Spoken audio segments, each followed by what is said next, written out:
Assalamualaikum warahmatullahi wabarakatuh. Perkenalkan, saya Hanin Sujud Pangestu dari mahasiswa Pendidikan Jasmani dan Kesehatan Offering A 2018. Di sini saya akan membahas mengenai materi tentang strategi pembelajaran. Mata kuliah strategi pembelajaran dari dosen Pak Rama. Yang pertama, apa yang didapatkan dari PPT-nya Pak Rama?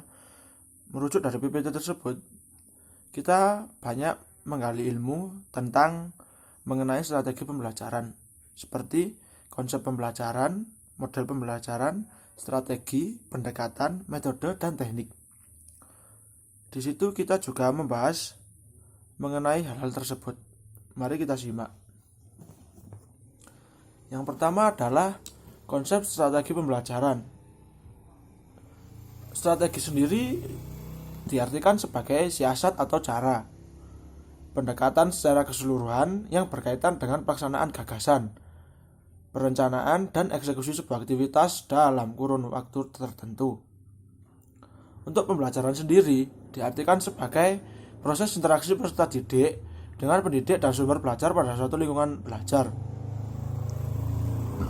Kalau digabung, strategi pembelajaran diartikan sebagai a learning as a set on more procedures and then individual accessories to facilitate the perform on a learning task. Dirujuk dari Reading and Rainer Hewitt 2008. Cara-cara yang dipilih untuk menyampaikan materi pembelajaran dalam lingkungan pembelajaran tertentu. Ini dirujuk dari Giles and Early 1980.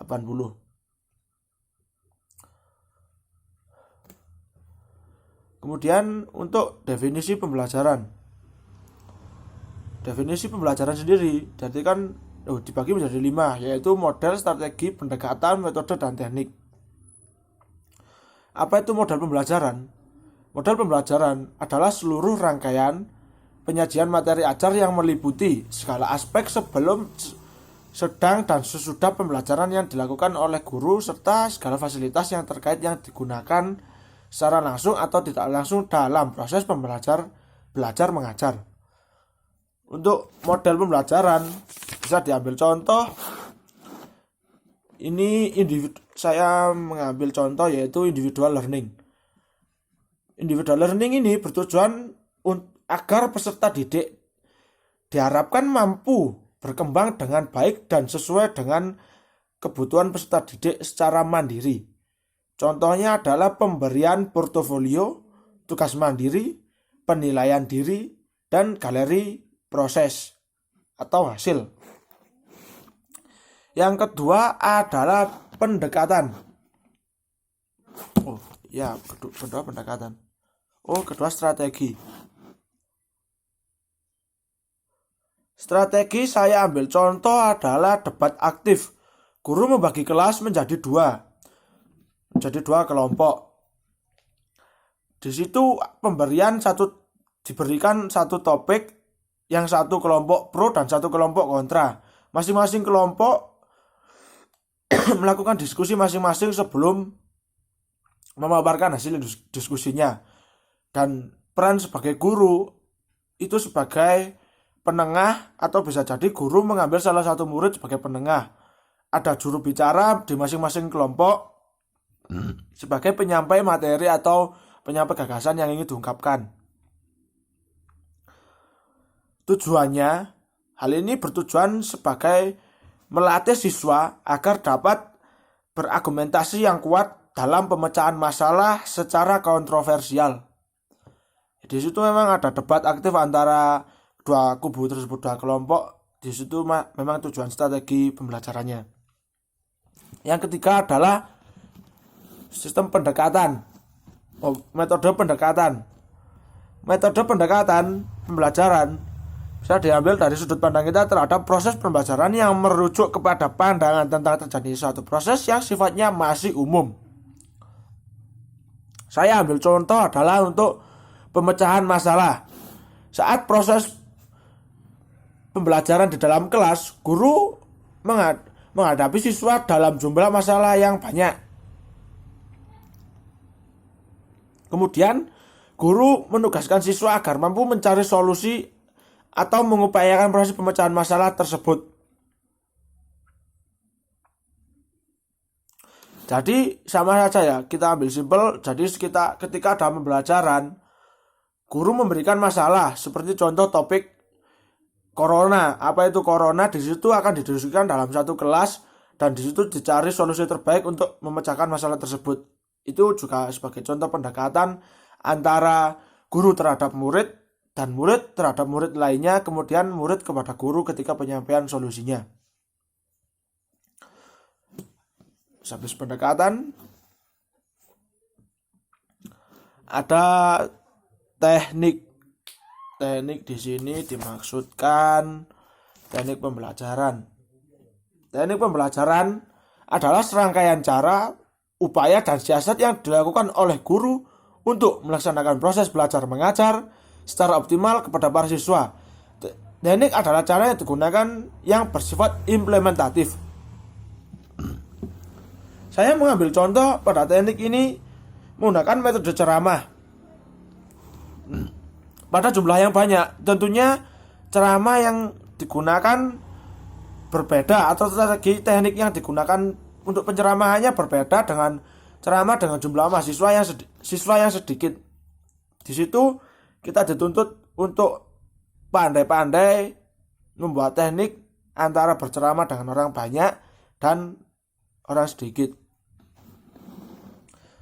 Pada teknik dengan menggunakan teknik ceramah ada plus minusnya. Untuk minusnya sendiri, kebanyakan siswa menjadi pasif karena memang ceramah itu monoton ya. Proses pembelajaran juga membosankan. Kebanyakan daripada siswa tidak memperhatikan dan mengantuk. Proses pembelajaran secara ceramah itu menjadi verbalisme atau berfokus pada pengetahuan kata-kata saja.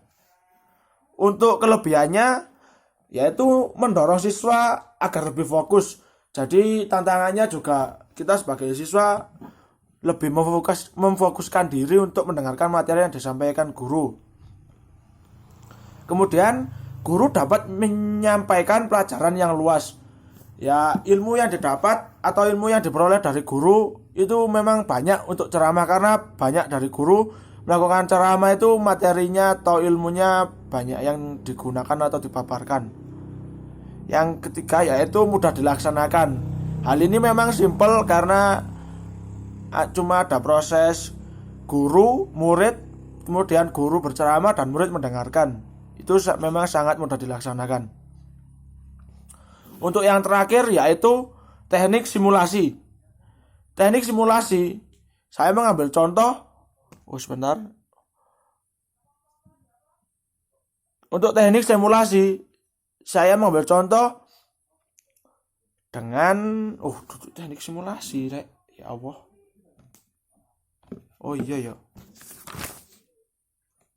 Untuk contoh teknik pembelajaran, saya mengambil teknik simulasi, yaitu cara mengajar di mana menggunakan tingkah laku seseorang untuk berlaku seperti orang yang lain, dimasukkan dengan tujuan agar orang dapat menghindari lebih mendalam tentang bagaimana orang itu merasa dan berbuat sesuatu, dengan kata lain secara memegang peran sebagai orang lain.